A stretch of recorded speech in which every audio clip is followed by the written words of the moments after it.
Isabelle Maréchal. Avec son cœur de justicière, elle parle d'inégalité sans crainte. Fiasco Nordvolt, on revient sur cette transaction qui aurait mérité qu'on pose beaucoup plus de questions et j'ai posé des questions à Serge Beauchemin et Nicolas Duvernois, deux dragons. Je leur demande si le projet aurait passé le test justement aux dragons. Se joint à notre discussion Frédéric Proulx, il est cofondateur et associé directeur de Haystack Global qui œuvre dans le domaine de l'intelligence artificielle, qui est aussi un investisseur. Il a investi dans plusieurs entreprises au Québec. Bonjour Frédéric. Comment ça va? Ça va très bien. Que penses-tu de la gestion de tout ce dossier de Nordvolt? Quelles auraient été les questions qu'un investisseur, quelqu'un d'affaires comme toi aurait posées? Là, on a entendu Nicolas, on a entendu Serge qui hésite encore à investir. Là, je vais leur poser la question tout à l'heure en terminant. Est-ce que ça passe? C'est un go ou vous passez? Mais toi, là, qu'est-ce que tu en penses, Frédéric? Écoute, comme entrepreneur, lorsqu'on gère notre propre argent, on se sent responsable. Je suis un peu en désaccord avec M. Beauchemin, que je respecte énormément, là, sur le fait que les gens au gouvernement ont pris leurs responsabilités. Moi, je ne crois pas qu'on doit être tendre envers eux. Je suis un peu tanné en bon québécois qu'on soit toujours rempli d'émotions, mais très tiède à porter le blâme ou à donner un sens de responsabilité. Le gouvernement du Québec a été lamentable dans les dernières années dans la gestion de créativité, de valeur, dans la création de valeur réelle. Ils devraient laisser ça aux entrepreneurs. C'est pas leur métier. Ils sont pas capables de le faire. Ils n'ont aucune adaptabilité à des gestions de projet qui demandent du dynamisme. Il n'y a aucune responsabilité ministérielle même. J'irais même un peu plus loin. Quand vous dépensez 510 millions de dollars et après vous demandez à la CPDQ, la Caisse de dépôt de placement, de remettre 200 millions. Moi, j'aimerais beaucoup savoir la communication qu'il y a eu entre le ministre Fitzgibbon et la Caisse de dépôt. Et pourquoi la Caisse de dépôt, qui a des gens très intelligents, qui gèrent le bas de laine des Québécois, mais qui sous-performent comparativement à des index boursiers, qui coûtent des milliards de dollars ou qui coûtent des millions de dollars en budget. À la fin de l'histoire, ils ont mis 200 millions dans ce bordel-là. Et par la suite, ils ont investi dans un projet qui n'avait pas de garantie technique. Là, je rejoins un peu Nicolas, où il n'avait jamais été prouvé par Nordvolt, au final, qui était capable de déployer et de scaler en bon québécois leur technologie ou ce qu'ils allaient faire dans la vie. La réalité, c'est qu'Hydro-Québec est notre fleuron à nous. L'électricité qu'on y met, il est galvaudé en ce sens qu'on ne le transforme pas, on le distribue tout simplement et on le vend à rabais. Mais on ne profite pas de ça. Et la vision gouvernementale, celle-là, elle me fait beaucoup rire parce que j'en vois aucune. Et moi, je suis désolé, mais quand on me vend les cultures extraordinaires de M. Legault comme homme d'affaires, j'ai goût de rire. Là. Air Transat, on va parler de Jean-Marc Eustache, s'il vous plaît. On va parler peut-être un peu moins de François Legault. Ouais. Moi, je suis bien placé pour le dire. Je n'ai pas comme M. Beauchemin peut-être des investisseurs québécois dans mes trucs tout le temps ou des fonds d'investissement québécois ou ce qu'on appelle des parapublics ou des fonds publics. Mais au final, c'est un fiasco.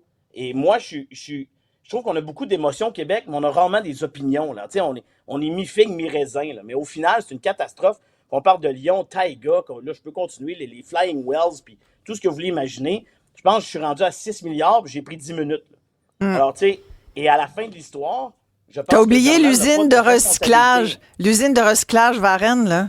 365 millions. Non, mais... Ouais.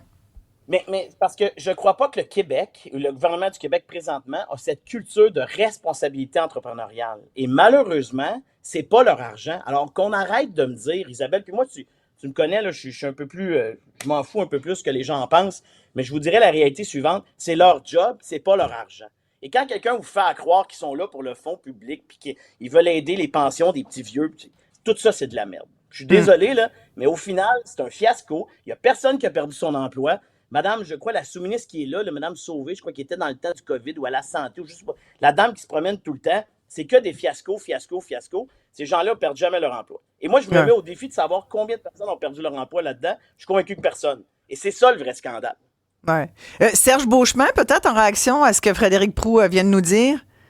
Je peux pas être contre ce genre de commentaires parce que je suis d'accord qu'il y a beaucoup d'émotions là-dedans, puis je suis bien d'accord que en rétrospect, c'est un fiasco. Hein? Donc, tu sais, quand on regarde par derrière, c'est dans le passé, on tire des conclusions sur l'état des choses pour dire oh my God, c'est un bordel, c'est tout croche, ça a été ton mal géré.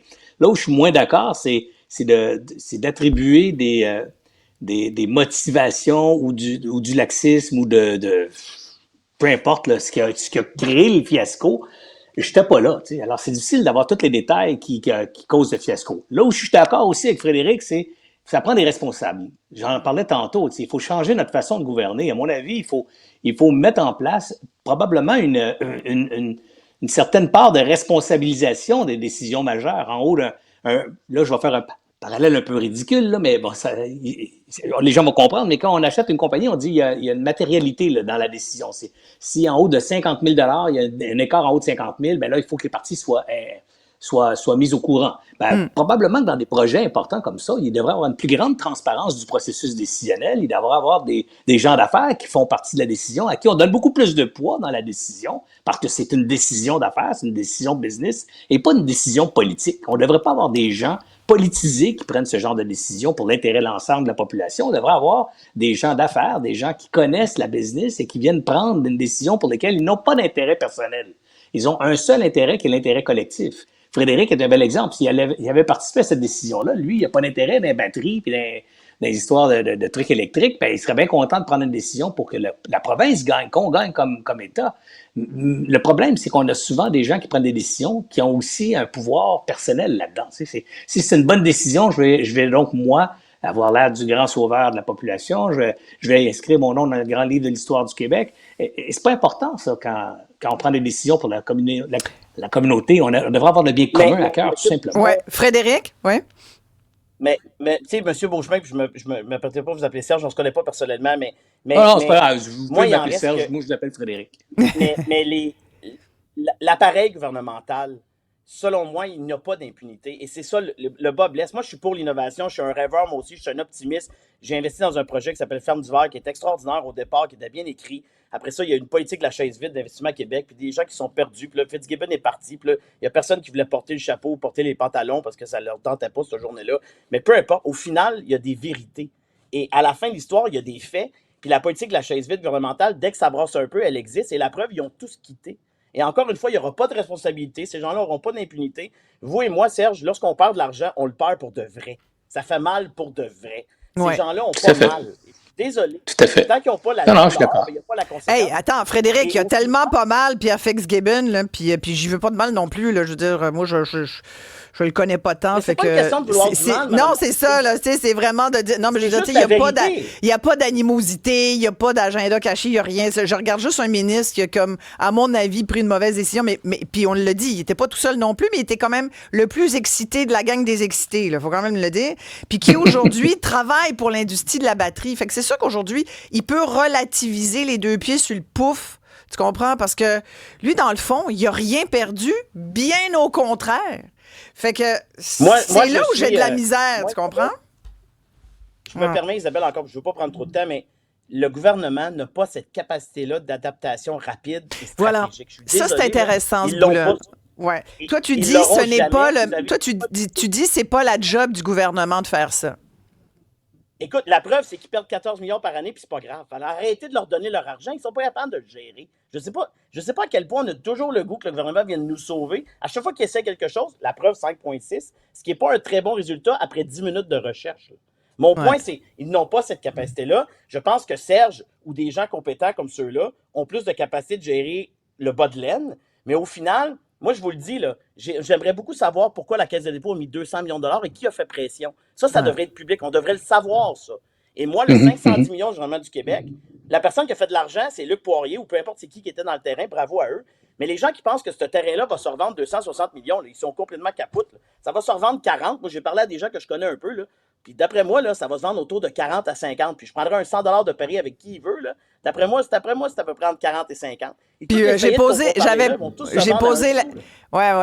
question à Luc Poirier, puis il serait même intéressé à le racheter.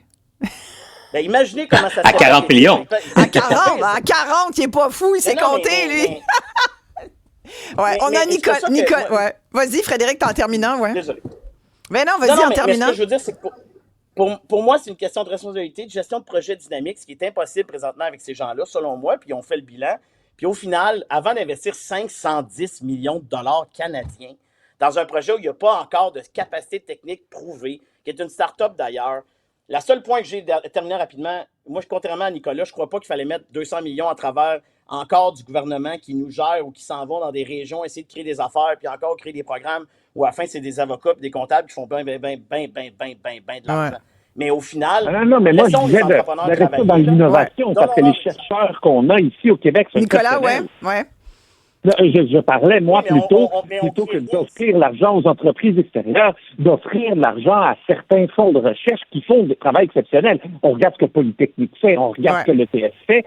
Là, c'est de l'investissement à un moment donné, aussi dans le savoir supérieur. J'adore cependant la majorité des choses que Frédéric a dit, mais je me rappelle il y a quelques années, moi, je siégeais avec Serge sur un comité Investissement Québec, puis on analysait les dossiers d'investissement ensemble, puis on était toute une équipe avec des professionnels d'Investissement Québec, mais il y avait aussi des entrepreneurs qui savent en quelque sorte la valeur du dollar quand ils l'investissent, surtout quand c'est leur argent. Et ça, bien sûr que le gouvernement doit s'inspirer de ça et doit même le faire parce que, effectivement, un ministre qui arrive et qui agit comme Jésus-Christ, à un moment donné, il ne peut pas tout savoir. Il y a des forces, mais il a aussi des faiblesses. Et le côté que je trouve dommage, c'est que là, je vois Pierre Fitzgibbon, en guillemets, désolé le terme, mais fanfaronner d'une émission à l'autre, en faisant des blagues puis en parlant de tout et de rien. Je m'excuse, il y a une imputabilité à avoir et puis il y a une immense responsabilité de gérer l'argent du public parce que le 200 millions ou 300 millions, puis je check bien comment ça va finir à la fin, que ça va nous avoir coûté, ben ça, c'est de l'argent en moins pour des personnes qui en ont réellement besoin. Ça va frôler le milliard. Je vous le dis, là, ça va frôler le milliard parce qu'on oublie la contribution du fédéral. Ça reste notre argent aussi. Là. Ouais. Bon, alors là, on termine. Le démissionne, s'enfuit, puis là, ils vont répondre à des questions drôles dans les émissions de télé. Moi, ça m'énerve énormément. Oui, mais tout à fait. Frédéric, tu n'es pas un dragon, mais je te pose la question pareil. Tu serais un méchant de bon dragon. Est-ce que tu investirais... Alors, cher dragon, est-ce que vous investissez? C'est un go ou vous passez? Frédéric Proulx. Ben, j'aurais vendu le terrain 220 millions, oui. Mais j'aurais pas investi. Bon, tu n'aurais pas investi. C'est ça la question. Nicolas Duvernois, tu passes ou tu investis? La même réponse qu'en 2023, je me pose trop de questions. Je passe. Tu passes. Serge Beauchemin? Définitivement, je passe aussi. Bon, ben voilà. Voyez-vous, si on avait fait cette émission-là il y a 2 ans, là, on aurait eu plus d'argent aujourd'hui. Oui, mais complètement. Sincèrement. Demandez-moi la prochaine fois. Je vais vous booker mes 3 hommes d'affaires, mes 3 personnes d'affaires qui posent la bonne question. On rit, mais c'est pas drôle, les amis, quand on y pense. Là. Ce qu'on vient de démontrer ce matin, là, c'est qu'en 40 minutes, on a posé des questions sur un projet qui n'était pas viable. C'est ça qu'on aurait dû faire au gouvernement. L'idée de créer de la richesse, c'est une super bonne idée, on est tous d'accord. Mais il faut pas, comme je disais, il faut pas investir dans le Titanic. On sait comment ça finit. Hey, merci beaucoup à vous trois. Oui, Serge. Parole aussi, il faut s'exprimer. Oui. Il faut s'exprimer parce que souvent, quand on s'exprime, les entrepreneurs sur les réseaux sociaux, le monde se pose la question, mais pourquoi tu t'exprimes, pourquoi tu prends parole? Mais, cet argent-là, c'est à nous. On finance l'État, donc effectivement, on a le droit de s'exprimer, tout comme tout le monde d'ailleurs. Voilà. Merci Nicolas Duvernois, fondateur-président de Duvernois Esprit Créatif. Frédéric Proulx, merci beaucoup Frédéric, cofondateur de Haystack.